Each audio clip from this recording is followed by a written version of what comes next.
এটার প্রতিবাদ পাওয়া যায় না, আর আপনি মুসলমান দাবি করেন।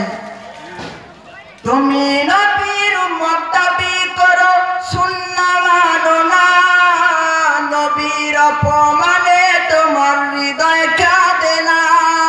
তুমি ওই বেজাতি ওই সংস্কৃতিকে সপেছ পরাণ, তুমি কেমন মুসলমান, তুমি কেমন মুসলমান?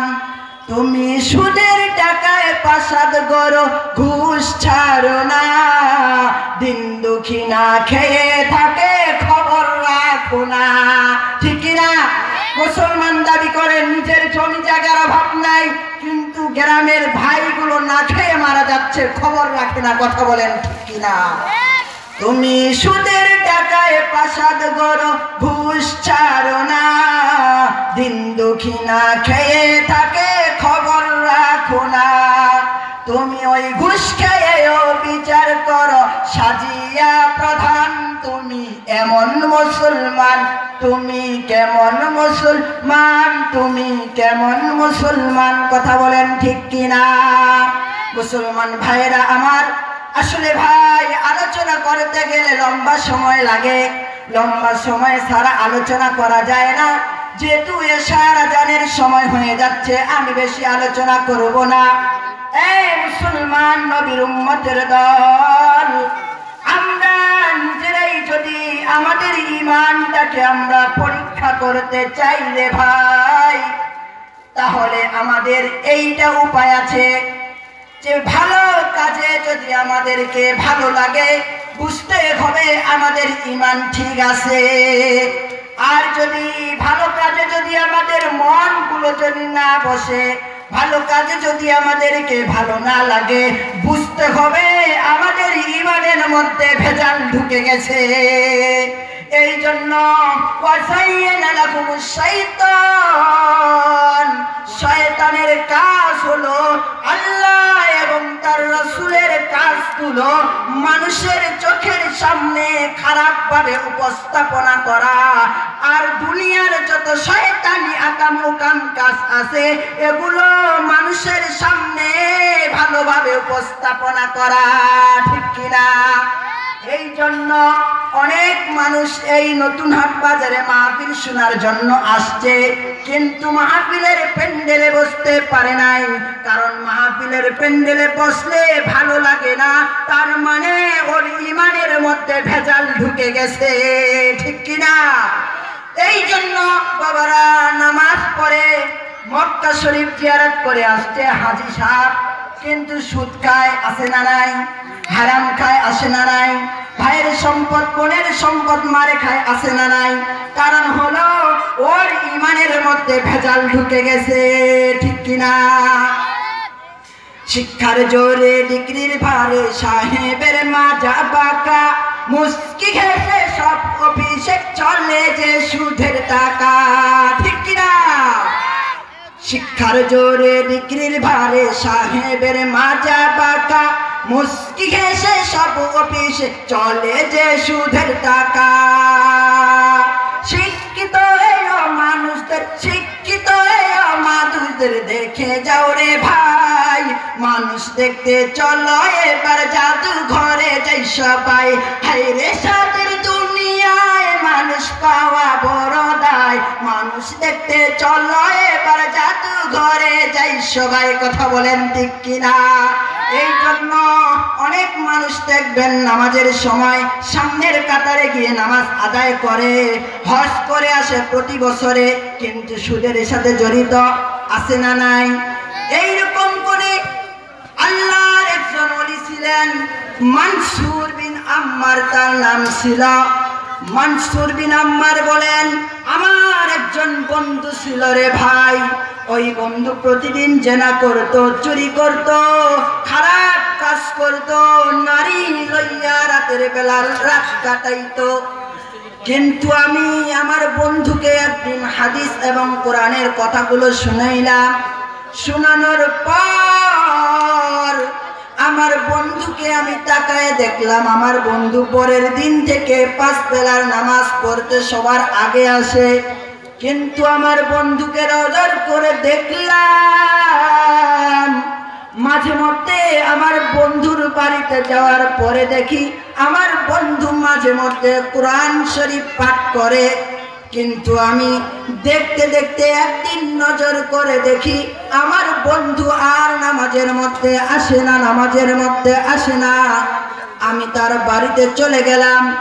বাড়িতে যখন চলে গেলাম, যাওয়ার পরে তার মেয়েকে আমি বললাম, মা গো, তোমার বাবা ইদানিং কেন নামাজের মধ্যে যাচ্ছে না, নামাজ আদায় করে না? বলছে, হুজুর, আমার বাবা দীর্ঘদিন থেকে অসুস্থ ছিল। ওই যে রুমের মধ্যে আমার আব্বা অসুস্থ।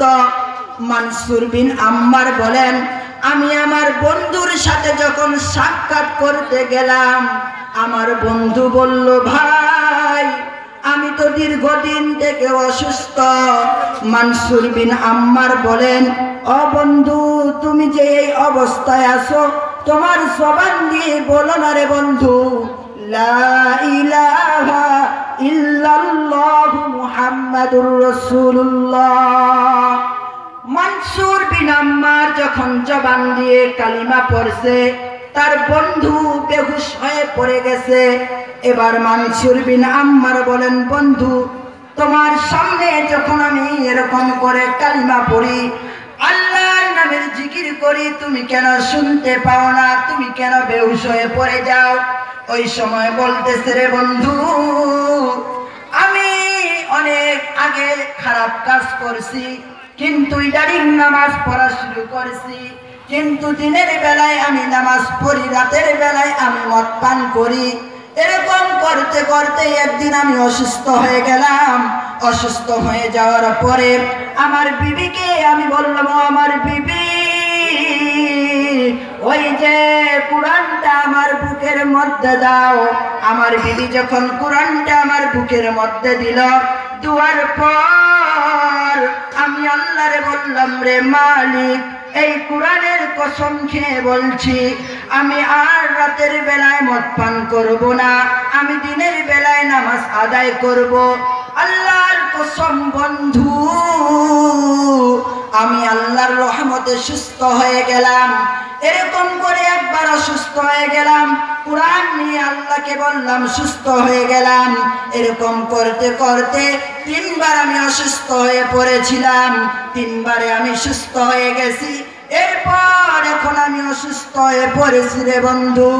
এখন আমি আমার বিবিকে বলি, বিবি আমার, কোরআনটা আমারে দাও, আমি আল্লাহরে শপথ কইরা কসম খাই।